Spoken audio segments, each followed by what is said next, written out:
Welcome to Hermetic Temple Radio.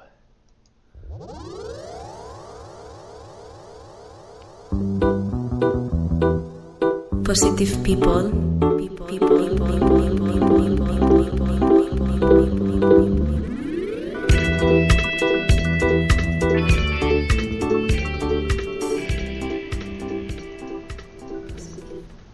Welcome to another episode of Hermetic Temple Radio. I am your host, Frater Ralph, and today we are going to be doing our 1111 meditation. And with this episode, I'm going to be trying something a little bit different, something new that I'd like to get involved in here on some of our broadcasts. We've been offering people the opportunity to join with us in meditation as a way of bridging the gaps, the barriers that separate us geographically.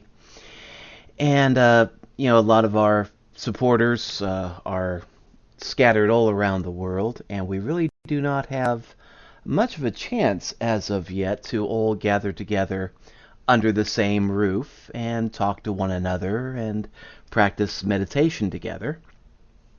And so the 1111 meditation done at 11:11 a.m. and also 11:11 p.m. has been one way that we have used to try to bridge the gaps, between us, both geographically and also temporally too, because the 11:11 time frame, it's not to be understood as a strict 11:11 a.m. p.m. time frame, but also it's to be understood symbolically as just a time beyond time, a time representing the eternal now, where we can just be aware that the now is, be aware that we are focused in the now, and join together at that present moment, no matter what time the clock may say. So meditation has been one way, the 11:11 meditation has been one way that we've used to try to connect with people, both across distances and across time. Now, what we're going to do with this broadcast is that I am going to do a guided meditation. We'll begin with some deep breathing, some basic relaxation exercises, and then we'll do a little bit of mantra meditation. We use the mantra "oo" to kind of focus and get ourselves attuned using a common mantra. And then I'll play a piece of music by Rejuvenescence. And this will be a piece of meditation music that'll run approximately 40 minutes. So all told, today's guided meditation, or basic 11:11 meditation done on air, will be about 40-45 minutes in length. And then after that, I will follow up with a short teaching, and then we will close out the session. So what we're trying to do here is create a meditation studio type experience without the meditation studio. Just doing this online, on air, here on Spreaker. So that said, let us begin. Get yourself into a calm, comfortable, seated position. Find a comfortable position to be in. It can be any position you would like. And just make yourself comfortable for the next 40-some minutes. Once you get settled in, breathe in deeply through your nose. And exhale fully and completely again through your nose.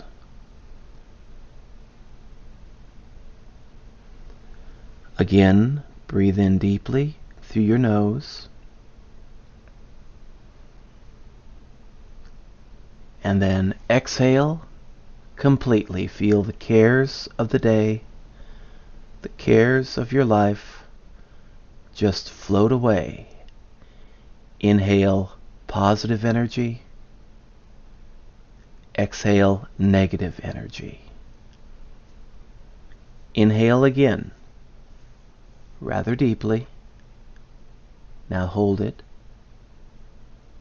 And exhale as deeply and completely as you can. And now focus into a normal breathing pattern. Be aware of the breath as it is being drawn in through your nose. Be aware of the breath as you exhale.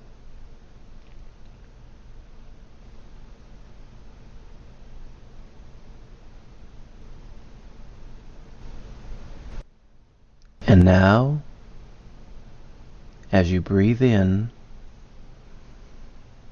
on your next out breath, feel free to intone the mantra OO for a few minutes, just long enough for us all to focus on that same vibration, to attune ourselves to one another in the present moment.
Do the OO as long as you feel comfortable doing it.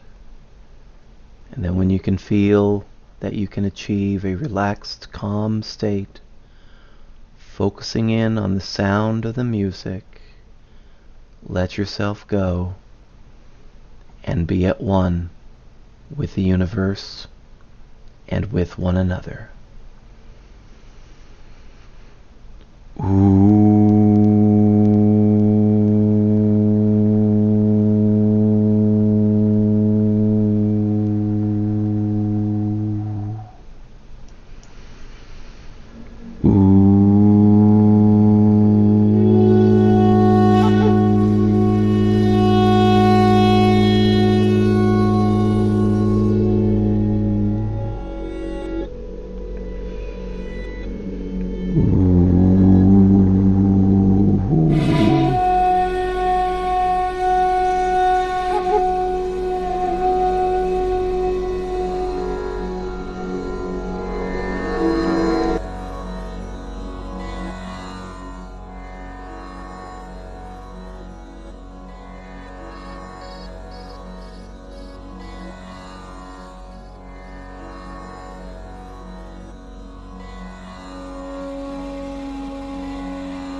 Continue to sit comfortably,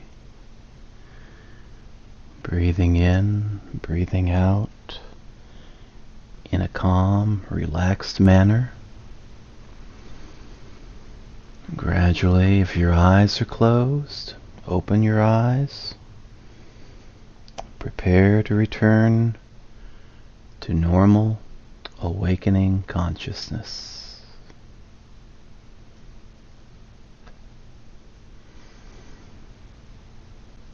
All right.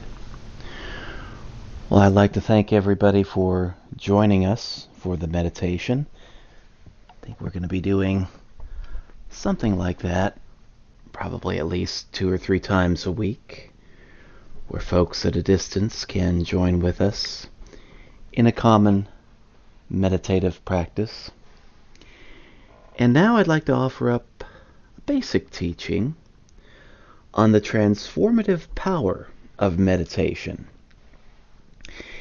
Meditation, when we're trying to promote it or teach it, inevitably we always are asked the question, well, why should I meditate? What is it good for? What can I accomplish through meditation? And we usually come up with the same answers or very similar answers. It's great for relaxation, stress reduction. It's good for health. It's good for your spiritual growth. And these are all true.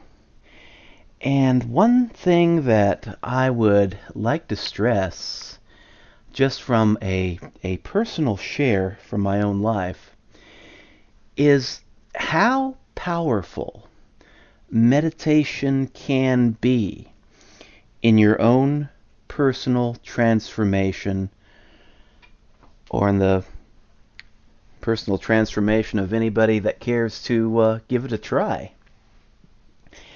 When I first got into meditation, I was a wreck. Physically, I was a train wreck. I was about 100 pounds overweight.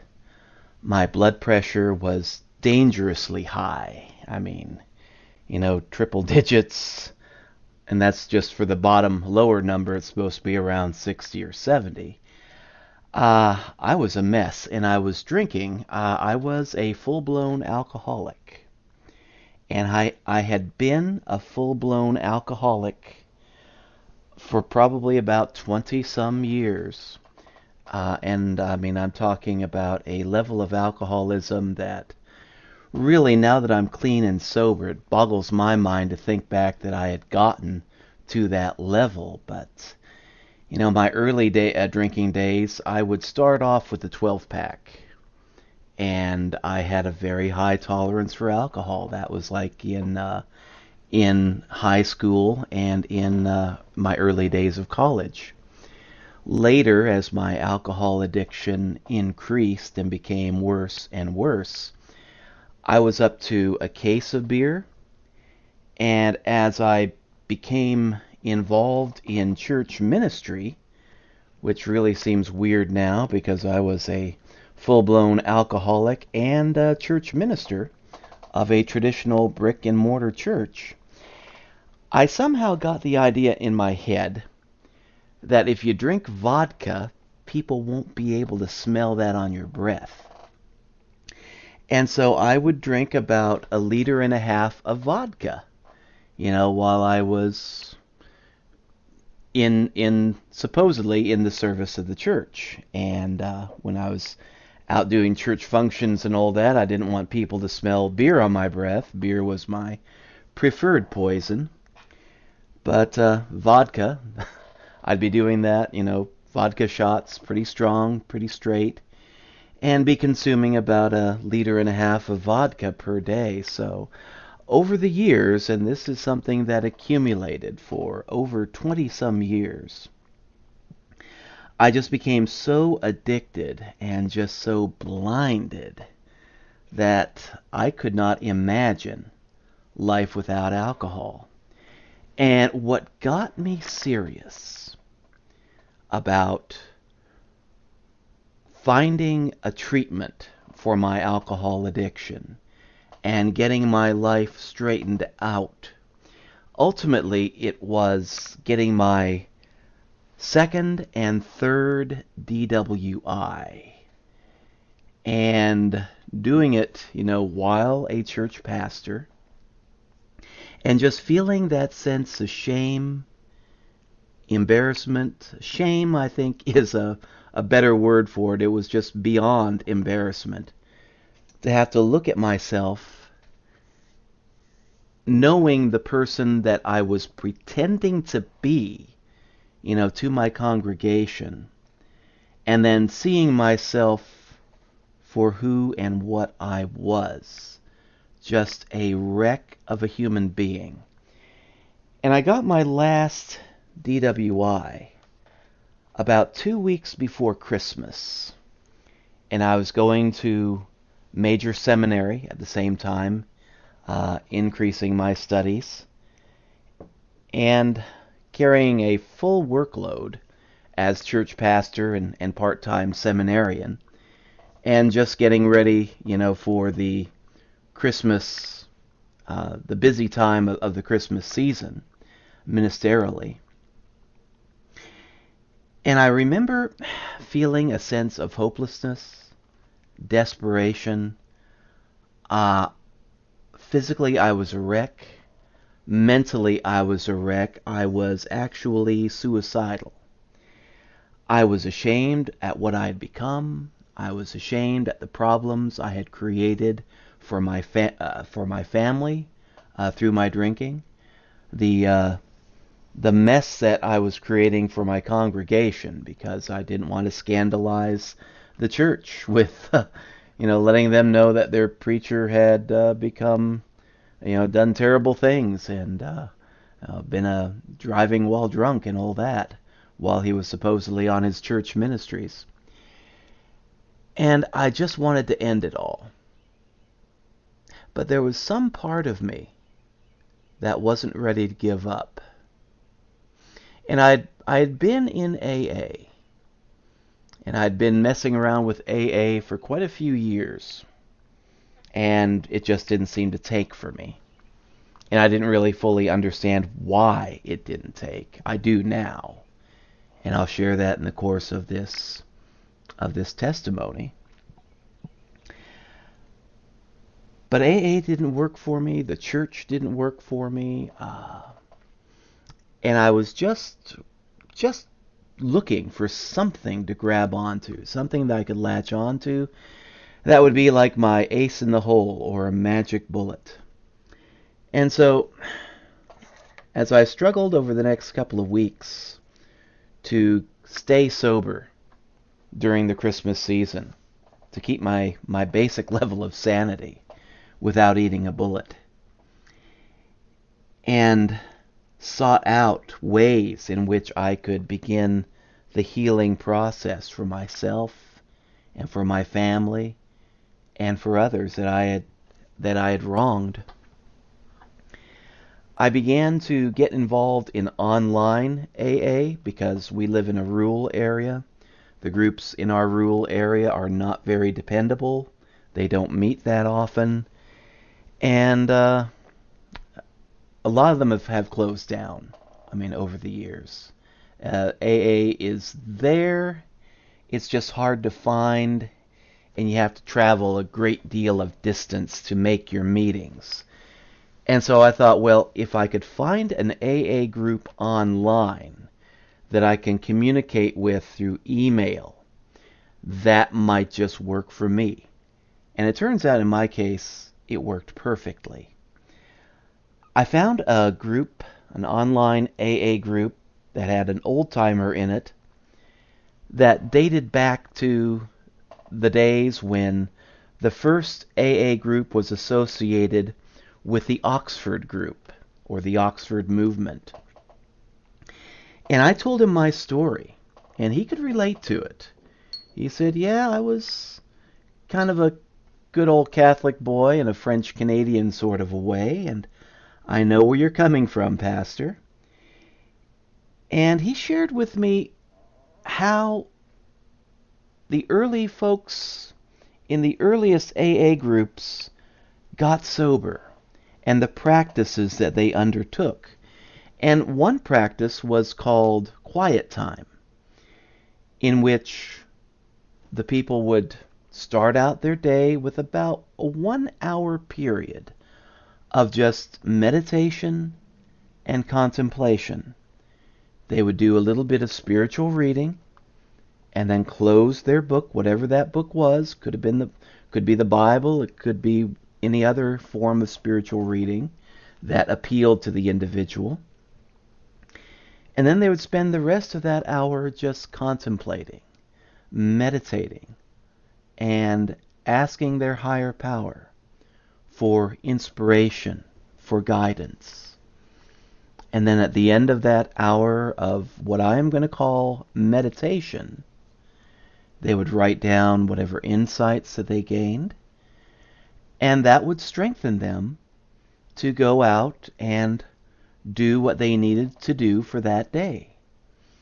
And then at the end of the day, they would do another 1 hour period of quiet time or meditation, in which they would thank their higher power for the gift of that day and confess their wrongs to their higher power, and to seek whatever other guidance and wisdom their higher power had to convey to them.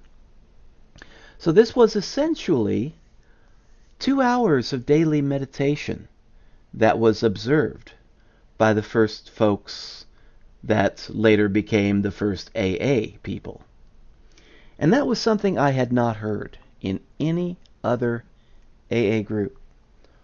All the other AA groups would stress the 12 steps, the 12 traditions, the serenity prayer, and, go to meetings, go to meetings, go to meetings, go to meetings, go to meetings. And that stuff didn't work for me. Partially because I was playing with the program, I wasn't ready to get sober. And partially because I wasn't being given the strength that I needed to overcome the addiction to alcohol that had become so great in my life. And what I noticed is when I took that advice of my online AA sponsor and I began to incorporate 2 hours of meditation into my life, along with an additional 30 minutes of meditation that I did during my lunch period, my lunch break, I know some amazing changes that took place. I continued to do my online AA work, making daily contacts with my friends through email, and did my 1 hour of meditation in the morning. What I would do is I would light a candle, get up about 4 in the morning, light a candle, put on some soft meditation type music similar to what I played here today, and just chill out for about 45 minutes, listening to the music, letting that wash over me. And then when the music ended, continued to sat there for another 10 or 15 minutes, whatever felt right, talking to my higher power, listening to my higher power, and just asking for the strength that I needed to stay sober for that one day. And that early morning meditation gave me the strength that I needed to get through the next 5 or 6 hours of my day. And then at lunchtime, I had the liberty to go back home and go find a quiet spot and be alone for about an hour. And I would spend the first 30 minutes of that 1 hour lunch break, again, just focusing in meditation, listening to my higher power, seeking out the strength that I needed to stay sober for another part of the day. And then I would grab a sandwich or something and eat my lunch and then go back to my ministry. And then in the evening, again, another 45-minute session of just sitting quietly in a darkened room with only the light of a candle to gaze at, listening to a 45-minute relaxation CD, and just thanking my higher power for getting me through that one day, sober and sane-ish, and thanking my higher power for the gift of healing that I felt was beginning to come into my body. And I followed that practice, about an hour of meditation in the morning, a half hour at noon, and another hour shortly before bedtime.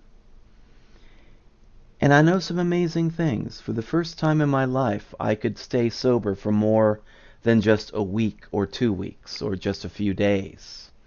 I began to get 3 weeks, 4 weeks, got my first month in. And one thing that concerned me about my addiction to alcohol, which had become, to the point where almost 2 liters of vodka a day was something I considered to be normal. I was concerned, having had spoken with other old-timers in AA groups over the years, that I might go through a thing called the DTs, where you begin to see some rather nasty hallucinations and have the trembles and the shakes. And I did. I did have some trembling and shaking. I did have the cold night sweats that I had to go through. I did have the feeling of my flesh crawling on my body. And, that bad stuff lasted for about 30 days. And then after that point, I started to get more human, started to feel more human. But as far as hallucinations, no, that never happened. My sanity didn't slip. If anything, it began to grow during that first 30-day period. And I don't know if it was just my physical genetic makeup that predispositioned me to a higher tolerance for alcohol. I am a descendant of good German, Irish, and Scottish stock, a long family line of what we used to call heavy drinkers, what I now refer to as alcoholics.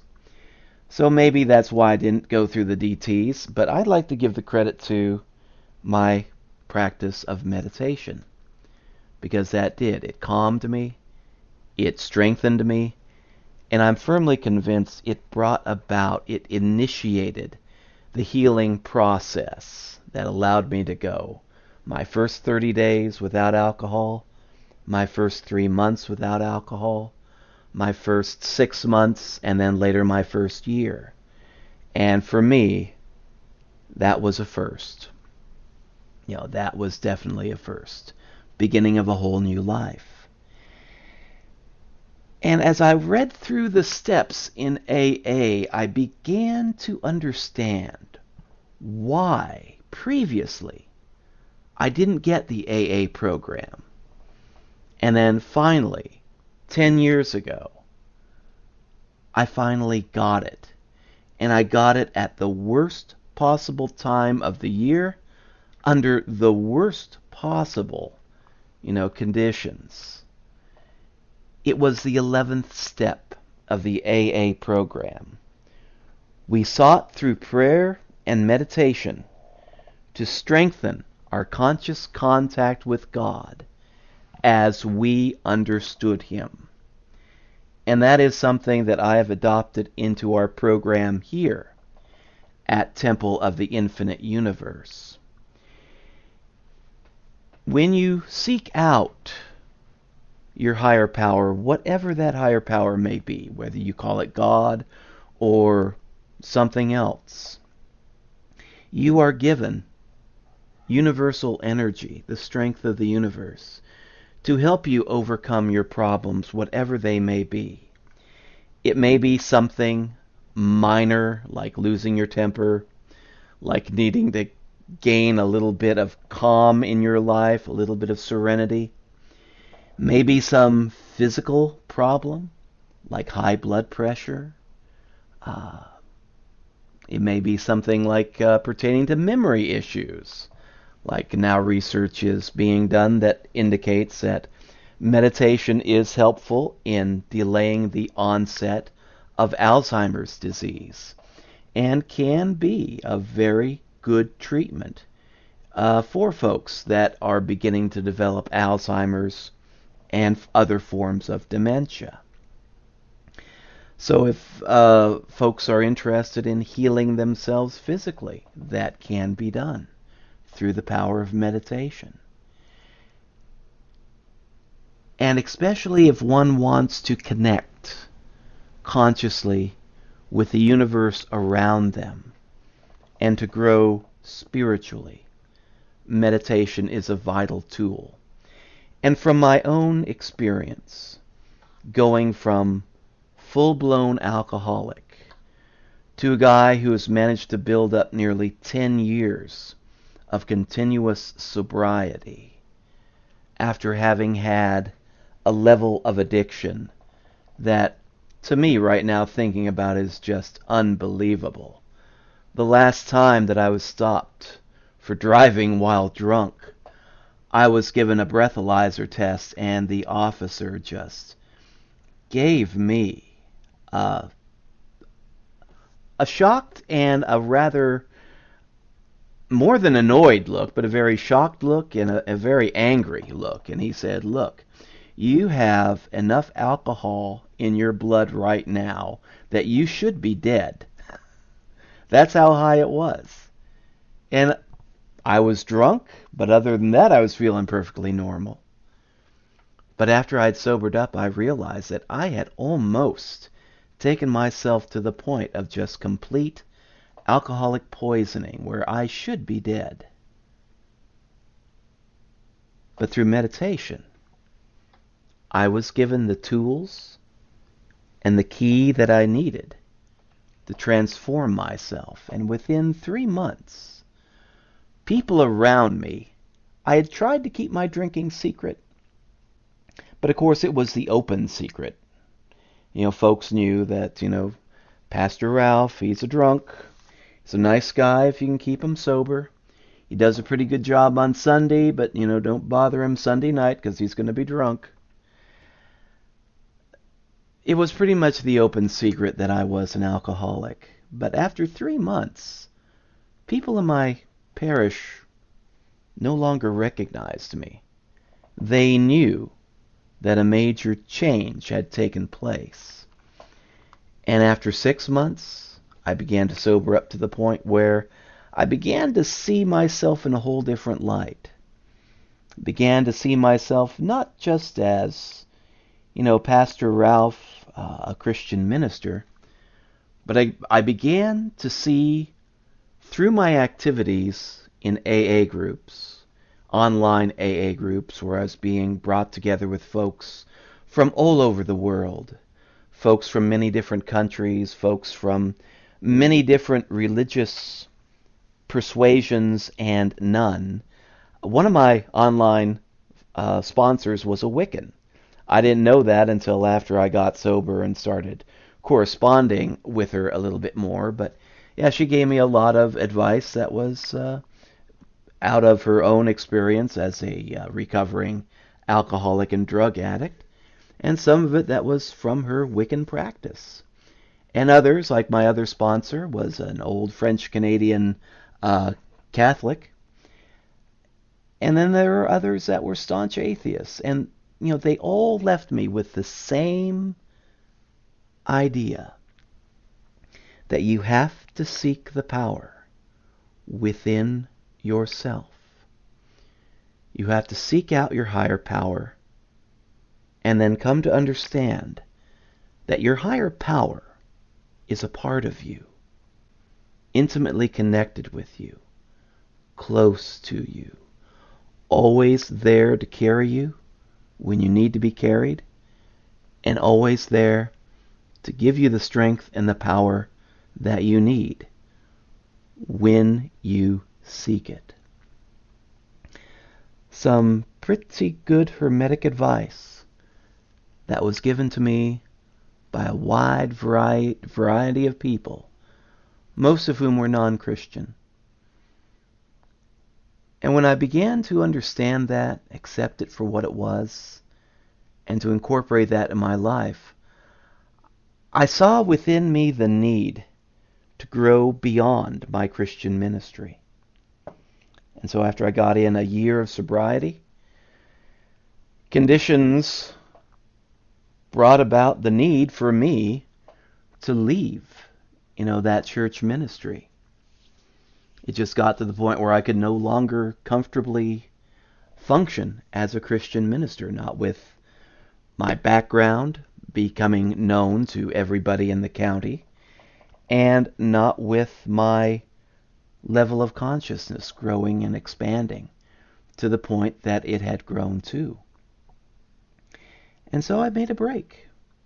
I left that church ministry, began a path of self-discovery that has led me here, being co-founder of Temple of the Infinite Universe, a Hermetic temple organized along Hermetic lines. A lot of these Hermetic principles I've learned from reading the Kybalion. I've learned through the process of meditation, through the practice of meditation, through reading of other of Hermetic texts, and recalled through the online teachings that I was given through the fellowship of AA, which is in and of itself a very good Hermetic outfit. So, the message that I'm trying to leave with you today, besides giving you a rather lengthy drunkalogue, is that if meditation could work for a guy like me that was so far gone, I probably should have been dead quite a few years ago. But instead, now my health is improved. My sobriety and sanity has definitely improved. Been sober now for about 10 years. Attitude, I'm still growing. I haven't become enlightened yet. I do not make the claim of being fully enlightened, but I am definitely awakening. And if meditation could work for somebody like me, it can work for you. All you have to do is surrender to the process. Lay out what you want. Do you want to just find simple relaxation? Then fine, 5 or 10 minutes of meditation at a time should do the trick. Do you want to heal yourself physically, emotionally? Seek out a doctor's opinion if it's something serious. That's always something good to do. And then practice meditation for about 20 minutes at a time, 2, maybe 3 times a day. And that should help. If you want to grow in knowledge of the universe around you, in the understanding that the universe isn't outside of you, it is a part of you, it is within you. And if you want to push it to that next level, beyond simple relaxation, beyond physical and mental healing, and go just straight for the jugular vein of wanting to become one with the universe, wanting to awaken yourself spiritually and grow spiritually in wisdom and strength, then about 1 hour of meditation, 45 minutes to an hour, 2, maybe 3 times a day, that should get you there. But what is even more important in any practice of meditation, in the beginning, we meditate because we want something. We want to be calm. We want to be better people. We want to experience healing. We want to become enlightened like the Buddha. But the best form of meditation is one that we do just with a complete lack of desire, where our only desire is to join ourselves with the source of all things, to become one with the universe, and just hang out, just commune, just say, hey there, how's it going? I want to become one with you. I want to be with you. I want to just spend some quality time with my higher power.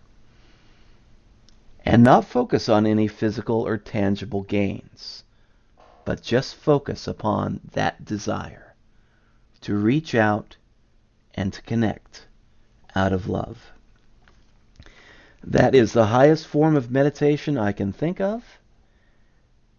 And as an additional bonus, you will also receive the other benefits of calmness, healing, and spiritual growth. But you just have to let go and let the process happen. For me, it worked because I was at a point where nothing else really showed any promise.